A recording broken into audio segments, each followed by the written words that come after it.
Impressionnante lors de l'épreuve du paresseux dans Koh Lanta, le feu sacré, la Belge Elena s'est confiée sur son parcours dans le jeu de TF1. Ainsi que sur sa vie sentimentale perturbée par le tournage. Koh Lanta et l'île de la Tentation, même combat ? Alors que ce mardi 11 avril, l'édition du Feu Sacré a enflammé le public de TF1 avec une séquence des ambassadeurs mémorables, opposant grâce à Quentin, Siesti finalement le jeune père de famille qui a, semble-t-il, pris la sortie. Mais un énorme twist en fin d'épisode a fait douter nombre d'internautes quant à son réel avenir dans le jeu. Notre rédaction a d'ailleurs émis 4 hypothèses sur ce rebondissement jamais vu dans l'histoire de Koh Lanta. Autre fait marquant, la belle victoire de la Belge Elena lors de l'épreuve culte du paresseux.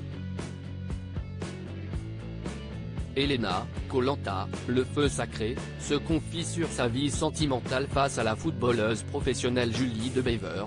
L'aventurière s'est effectivement imposée et a permis à son équipe rouge de bénéficier d'un savoureux hamburger. Une bonne manière pour la jeune kinésithérapeute belge de 27 ans de marquer les esprits à l'heure de la réunification. Si Elena avait braqué une partie des aventuriers et du public en début de saison par son caractère trop prononcé, cette dernière semble peu à peu renverser la vapeur. Dans un cadre plus privé, celle qui a déjà participé à une célèbre émission de TF1 vient de se confier à Ici Paris sur sa vie sentimentale. Elena a rompu avec son compagnon. À cause de Koh Lanta ? Et surprise, Elena révèle avoir changé de compagnon. Depuis la fin de tournage de Koh Lanta, le feu sacré. Et ce, pour une raison des plus désarmantes, j'ai découvert que l'homme avec qui j'étais pendant le jeu ne m'avait pas manqué.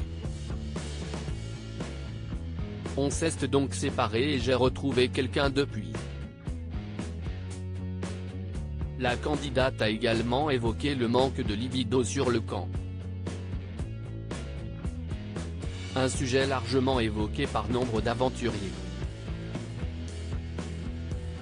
On ne fait pas cette émission pour faire des rapprochements. Et même si on est célibataire, on pense plus à manger, gagner les épreuves, dormir, qu'à trouver l'âme sœur. Si des couples se sont formés à Koh Lanta, Siesti après le tournage ou lors des retrouvailles.